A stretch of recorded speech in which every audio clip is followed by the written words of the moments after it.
Roadways. और इस समय कांग्रेस नेता राहुल गांधी प्रेस कॉन्फ्रेंसिंग कर रहे हैं, चलिए आपको सीधे लेकर चलते हैं।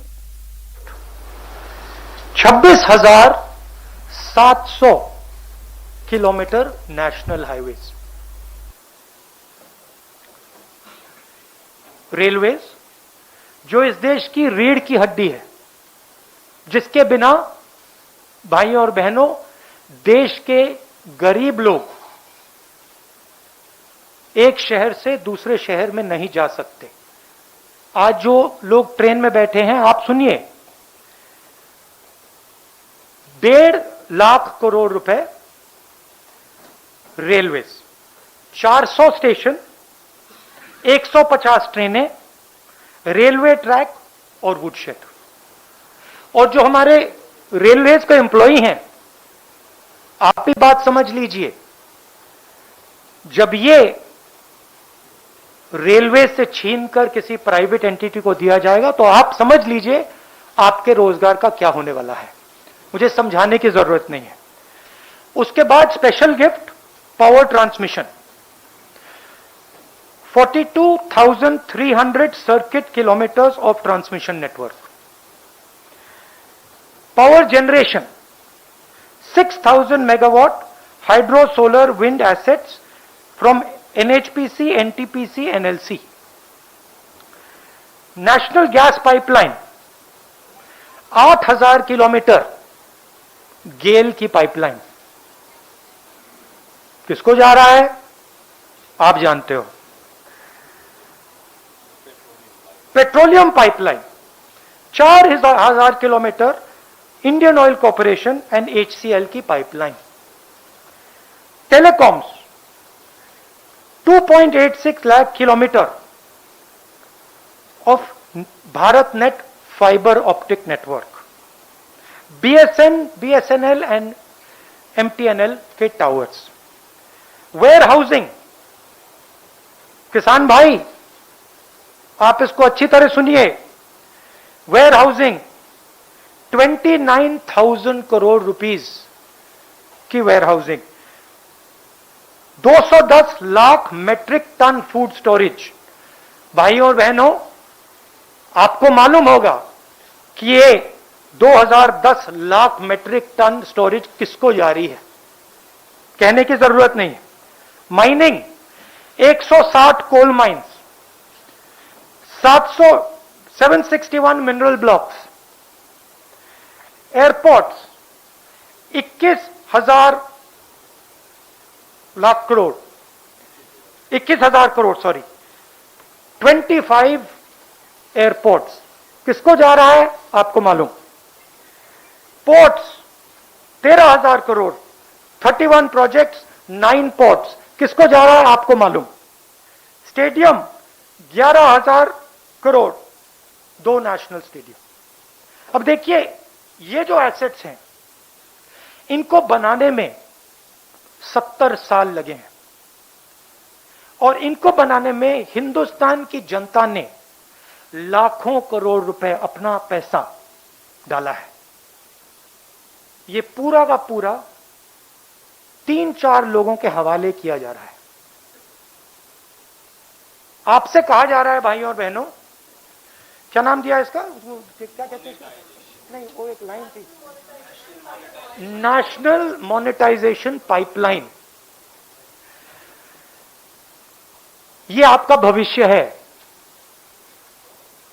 ये जो आपका भविष्य है, इसको बेचा जा रहा है। इन 3-4 उद्योगपतियों को गिफ्ट दी जा रही है। रियलिटी है।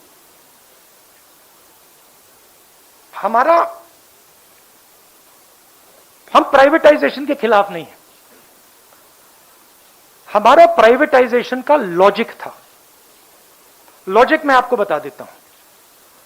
सबसे पहले जो स्ट्रेटेजिक इंडस्ट्रीज हैं, उनको प्राइवेटाइज नहीं करा जाता था। इसमें से रेलवेज स्ट्रेटेजिक इंडस्ट्री हम मानते थे। स्ट्रेटेजिक क्योंकि ये हिंदुस्तान की रीढ़ की हड्डी है। स्ट्रेटेजिक क्योंकि ये लाखों करोड़ों लोगों को ट्रांसपोर्ट देती है। स्ट्रेटेजिक क्योंकि इसमें बहुत सारे लोगों को एम्प्लॉयमेंट मिलता है, इसलिए स्ट्रेटेजिक।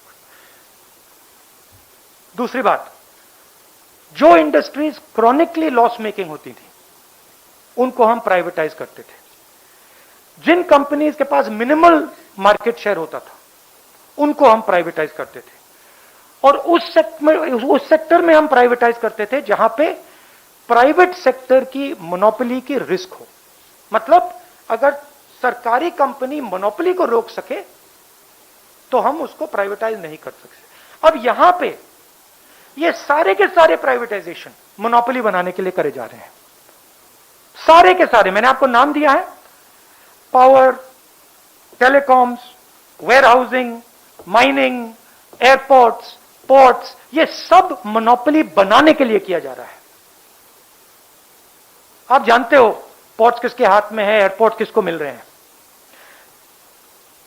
तो हम कहते हैं प्राइवेटाइज कीजिए, मगर देश को नुकसान मत पहुंचाइए। देश को नुकसान कैसे होगा? और जो देश के युवा हैं, आप इसको अच्छी तरह सुनिए। जैसे ही ये मोनोपोलीज बनती जाएंगी, वैसे ही उतनी ही रेट से आपको रोजगार मिलना बंद हो जाएगा। आप स्कूल्स में हो, कॉलेजेस में हो, इस देश में जो छोटे बिजनेसेस होते हैं, मिडिल साइज बिजनेसेस होते हैं, जो आपको रोजगार देंगे कल, वो सब बंद हो जाएंगे, खत्म हो जाएंगे। 3-4 बिजनेसेस रहेंगे, इनको एम्प्लॉयमेंट देने की कोई जरूरत नहीं रहेगी और आपको रोजगार नहीं मिलेगा। मैंने कोरोना के बारे में बोला था, आप लोगों ने मजाक उड़ाया, ठीक है, मैं फिर से बोल रहा हूं, और हिंदुस्तान का युवा आप अच्छी तरह सुन लीजिए। जैसे ही ये होगा, वैसे आपको रोजगार मिलने का चांस खत्म हो जाएगा। ये हिंदुस्तान की पूंजी बेची जा रही है, मगर ये आपके भविष्य पर आक्रमण है। नरेंद्र मोदी जी अपने 2-3 उद्योगपति मित्रों के साथ हिंदुस्तान के युवा पर आक्रमण कर रहे हैं। इसको आप अच्छी तरह समझिए। अब मैं अंग्रेजी में बोलता हूं। The Prime Minister and the BJP said that the Congress party has done nothing in 70 years. There is a list here of all the assets that the Congress party has helped build. These assets have been built using public money, thousands and thousands of crores of rupees over the last 70 years. Now the Prime Minister is in the process of selling the crown jewels of this country. I'm going to read what is being sold, and you can guess to which monopolist it is being sold. Frankly, this entire list is going to go to only 3 or 4 people. And these are the sectors that those 3 or 4 people are interested in. So, roads, 1.6 lakh crores, 26,700 kilometers of national highways. Railways, 1.5 lakh crores, 400 stations, 150 trains, railway tracks and woodsheds. Power transmission, 42,300 circuit kilometers of transmission network. Power generation, 40,000 crores, 6,000 megawatts of hydro, solar, wind assets. Natural gas pipeline, 25,000 crores, 8,000 kilometers of GAIL pipeline.